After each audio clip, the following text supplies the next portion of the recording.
Hi, my name's Phil. I like to talk about politics, and a number of people have been asking about how the law works for dismissing MPs. And given that 2 have already been recalled this year, with the prospect of the law being used even more often in future, now could be a good time to go over it. So the Recall of MPs Act 2015 is a recent law which allows constituents to effectively sack their MP and trigger a new election when they fail to meet certain standards. In 2019, the Act has been successfully applied twice, and it's the first time and times that this Act has ever been used. In Peterborough, the incumbent Labour MP was jailed for lying in court about speeding offences, and in Brecon, the Conservative MP was convicted, though not jailed, for falsifying invoices for parliamentary expenses. In each case, constituents began a petition to have their MP recalled and a by-election triggered. 10% of eligible constituents have to sign the petition, a bar that was more than met in each case.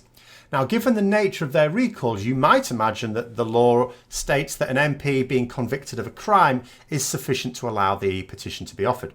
But that's not quite true. There are 3 conditions, any one of which being met allows constituents to begin the petition.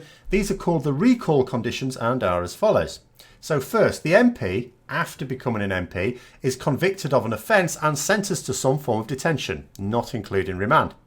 Note that if they had a previous conviction, that doesn't really qualify because that would have been known when they stood for election. It has to be whilst they are a sitting MP. This is the condition that the former Peterborough MP, Fiona Onasanya, fell foul of. The second condition is that an MP is suspended from the House of Commons for either 14 days or 10 sitting days, depending on how the suspension is worded. And 3, the final condition is that they are convicted of an offence specifically with regards to the Parliamentary Standards Act 2009. This is why the Brecon MP Davies has been recalled. Now, if there is an appeals procedure, then that is allowed to run its course before the petition may take effect. But there is a time limit on how quickly you can put that appeal in, 28 days.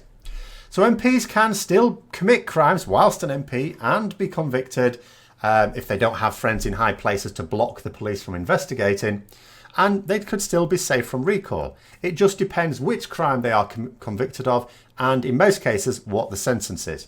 Naturally, with only 10% of constituents being needed to recall an MP, it's almost certain that being covered by any of the conditions will result in a recall. Even a very popular MP with a large majority almost certainly represents a constituency where 10% of the voters will be sufficiently opposed to them, whether politically or personally, to sign a petition if they get the chance.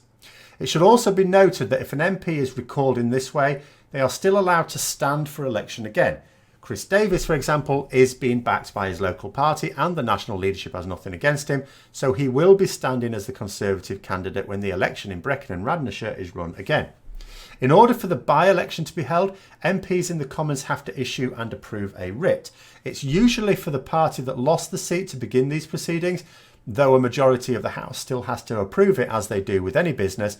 If the party which lost the seat does not wish to begin proceedings, or it wasn't a party, maybe it was an independent MP that was recalled, and in the case of a party, they may just not fancy their chances of retaining the seat, for example. So if they don't issue the writ or begin the writ proceedings, there's nothing to stop other MPs beginning that process themselves. If a general election is called before the by-election takes place, then the by-election would be automatically cancelled and the seat contested in the general election instead. So hopefully that explains the procedure for dismissing an MP using this Act. There are other ways an MP can lose their seat, such as disqualification under the Representation of the People Act 1918, or dying whilst a Member of Parliament, but those tend not to need a petition. So I hope you found the information useful. If you did, don't forget to click the like button, subscribe for further content, and until next time, I'll see you later.